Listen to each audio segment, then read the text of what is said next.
हरे कृष्णा।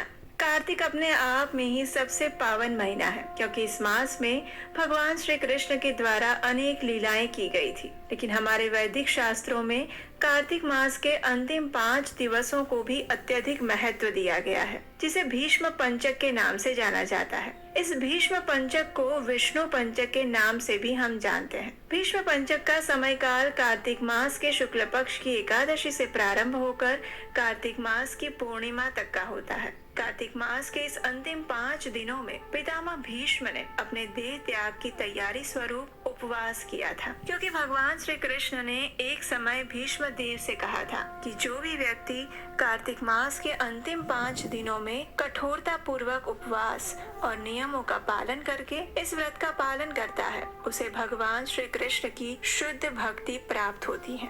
भगवान के निर्देशों का पालन करते हुए भीष्म पितामह ने भी इस व्रत का पालन किया था और उनके द्वारा किए गए कार्तिक के अंतिम 5 दिनों में पूरे प्रेम और भक्ति के साथ उपवास उन्हें करते हुए देख भगवान हरि इतने प्रसन्न हुए कि उन्होंने भीष्म पंचक के इन 5 दिनों में भगवान के नाम का जप, कीर्तन, श्रवण, पठन, पूजन और व्रत करने वालों को शुद्ध भक्ति देने की सहमति प्रदान कर दी। अगर कोई व्यक्ति संपूर्ण कार्तिक मास का पालन नहीं कर सकता, लेकिन मात्र ये 5 दिन यानी कि भीष्म पंचक व्रत का पालन भी करता है, तो भी उसे कार्तिक मास का संपूर्ण पुण्य फल प्राप्त हो जाता है। तो चलिए देखते हैं कि ये शुभ अवसर भीष्म पंचक व्रत इस वर्ष कब से शुरू हो रहा है। भीष्म पंचक कार्तिक शुक्ल एकादशी से लेकर कार्तिक मास की पूर्णिमा तक रहता है, इसलिए इस बार भीष्म पंचक का व्रत आरंभ होगा 12 नवंबर 2024 मंगलवार के दिन और 16 नवंबर 2024 शनिवार को 5 दिन पूरे होंगे। लेकिन इस बार पूर्णिमा तिथि 15 नवंबर को आ रही है, इसलिए कई स्थानों पर 15 नवंबर को भी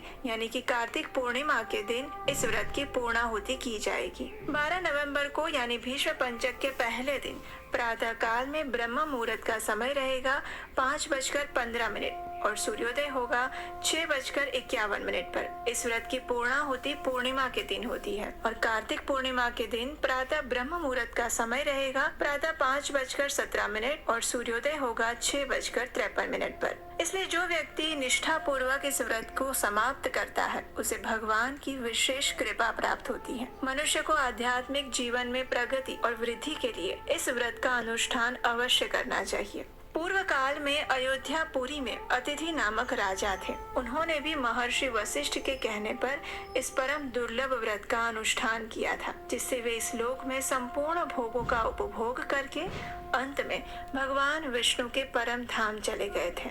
जो लोग चातुर्मास व्रत का पालन करने में निष्फल रहते हैं, उन्हें कार्तिक मास के अंतिम 5 दिनों का यानी भीष्म पंचक पर उपवास करने से 4 महीने के उपवास का और संपूर्ण कार्तिक मास का भी फल प्राप्त हो जाता है। भीष्म पंचक व्रत का पालन करते समय व्यक्ति को अपना अधिक से अधिक समय भगवान श्री हरि विष्णु की आराधना में लगाना चाहिए। इन दिनों में अधिक से अधिक हरे कृष्ण महामंत्र का जप करना चाहिए, श्री हरि की कथा का कीर्तन और श्रवण करना चाहिए। साथ ही भगवत गीता और श्रीमद् भागवतम जैसे वैदिक पुस्तकों का अध्ययन करना चाहिए। भीष्म पंचक व्रत का पालन करने की एक विशेष विधि है और उसकी अलग अलग श्रेणियां भी हैं। इन दिनों में कुछ विशेष कार्य आपको करने होते हैं और कुछ कार्य नहीं करने होते हैं। अगर आप इन सब के विषय में विस्तृत जानकारी चाहते हैं तो हमें नीचे कमेंट बॉक्स में लिखकर बताइए। अगर आप चाहते होंगे तो हम इसके ऊपर भी एक विस्तृत वीडियो लेकर आएंगे। भीष्म पंचक के नाम से ही हम समझ सकते हैं कि ये भगवान के शुद्ध भक्त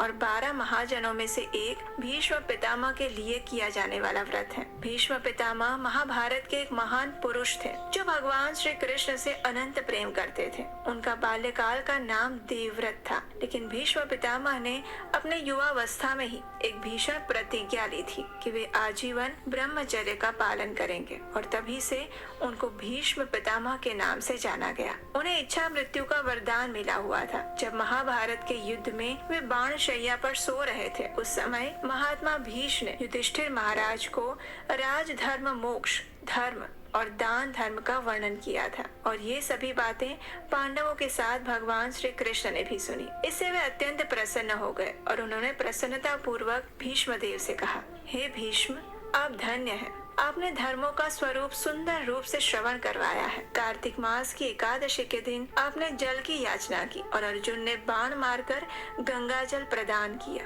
जिससे आपका शरीर, मन और आत्मा तृप्त हो गए। इसलिए आज से पूर्णिमा तक सभी अर्घ्य दान देकर आपको तृप्त करें और प्रत्येक वर्ष भीष्म पंचक नामक व्रत करें और इससे मैं अधिक तृप्त हो जाऊंगा।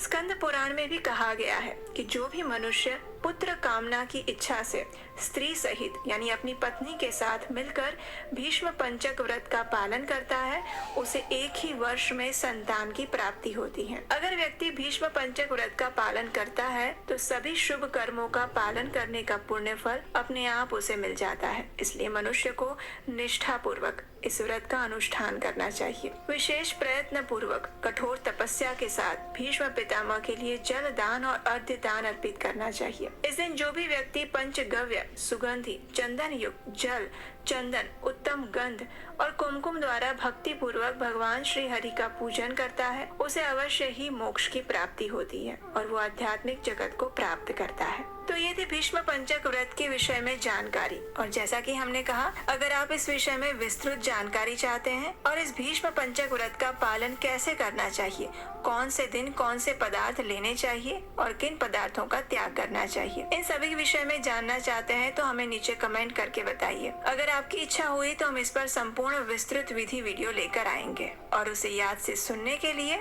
आपके अपने चैनल को सब्सक्राइब करके रख लीजिए। नोटिफिकेशन